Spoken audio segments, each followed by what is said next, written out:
Sangkaterbang basura ang nakolekta sa paghupa ng baha sa ilang lugar sa Metro Manila. May ulat on the spot si Joseph Morong.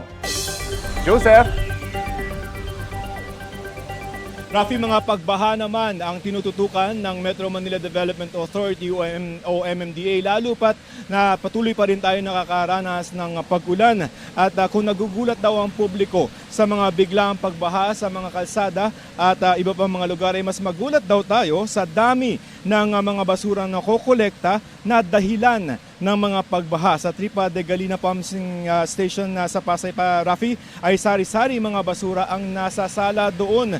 Mga sofa, pinto ng refrigerator at iba pa na mga posibleng bumara at sumira sa mga makina ng pumping station na siya naman naglalabas ng tubig mula sa Pasay at iba pa mga bahagi ng Metro Manila palabas ng Manila Bay. Ayon kay MMDA Chairman Romando Artes, itong nakaraang 4 na araw lamang ay nakakolekta na sila ng lampas 30 truck ng basura sa isang pumping station pa lamang. Rafi, mayroong lampas 70 na mga pumping station ng MMDA pero nahihirapan ng mga ito sa dami ng basurang bumabara sa mga ito. Sunod na pinuntahan ng MMDA ang Batasan Station ng MRT-7 dito sa Commonwealth sa Quezon City. Bumaha dito na nitong mga nakarang araw na ayon sa MMDA, posibleng dahil sa mga bagong struktura na itinayo para sa MRT-7. Sari-sari mga basura rin ang nahukay ng MMDA sa ilalim ng drainage system kasama na yung mga pira-piraso mga plywood.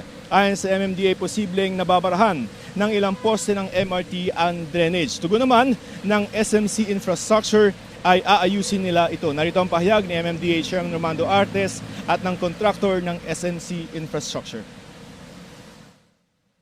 Kung makikita nyo, mataas doon pababa.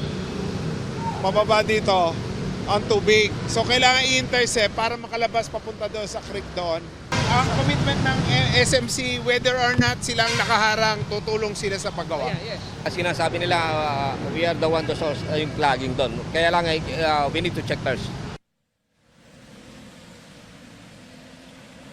Rafi, sa ilang mga kalsada sa Metro Manila tulad na nasaksihan natin kahapon doon sa may Ross Boulevard, manual na yung ginagawa ng MMDA. Ibig sabihin, nagpapadala nila sila ng kanilang mga tao para bantayan yung mga drainage sa mga kalsada na siya namang nagtatanggal ng mga basura na bumabara doon para daw mas mabilis yung paghupa ng baha sa mga pangunahing kalsada sa Metro Manila, Rafi.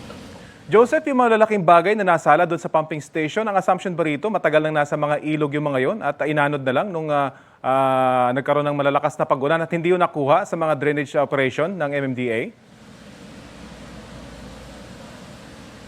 Hindi, ngayon lang yan, yung mga past 4 days yan yung collection nila. So yung sinasabi ni Chairman Artes, sa halip na ipakolekta doon sa mga waste management system ng mga LGU, yung kanilang mga basura, ay mas minipili nung ilan natin mga kababayan na itapon na lang sa ilog. Kaya pagka halimbawa na lumakas yung tubig ulan, ay syempre lalakas ang agos ng tubig ng mga ilog, ay yan na yung madadala doon sa mga pumping station. So yan yung mga koleksyon. Diyan pa lamang yan doon sa Tripa de Galina pumping station diyan sa may Pasay.